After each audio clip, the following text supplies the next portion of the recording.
Imagine going back to watch your live streaming and you realize that the sound and the video are not in sync. I know the feeling, right?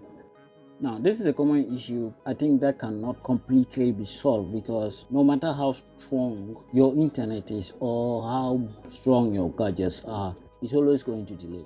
Some try to solve this by just plugging in the audio source direct to the camera so that the camera can do the work of syncing and doing all those stuff. Yes, that's an easy part. I mean, some cameras allow for you to plug in the audio source direct from your mixture into the camera, and I think some don't. So to solve this, what you do is that you need to offset or delay your audio in your streaming software to match with your video.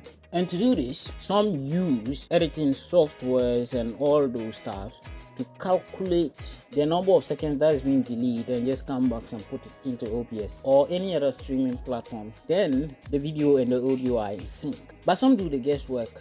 That works most of the times. So we are going to do the guesswork today. You add your audio source. I'll leave it audio input capture 2. Press OK. I'll leave it default because we are not using the microphone for now. When you add the audio source, what you do is you find the audio mixer on your dock, then right click and then click on advanced audio properties. Then you find it in your audio properties. Remember, we left it at audio input capture 2. Then you find offset or sync offset on your properties. Most of the times they always just offset it to 200 milliseconds or 300 milliseconds between those two numbers, and it works. What you do is that record yourself with a camera, then an audio source in the streaming platform.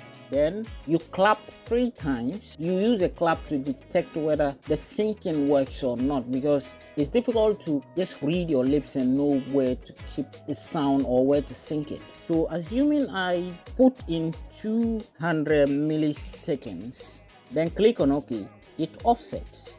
If you go back into the audio mixer, then you go into advanced audio properties, you can see that it's been offset to 200 milliseconds. If you want to bring it back, you just bring it back to 0, and that's it.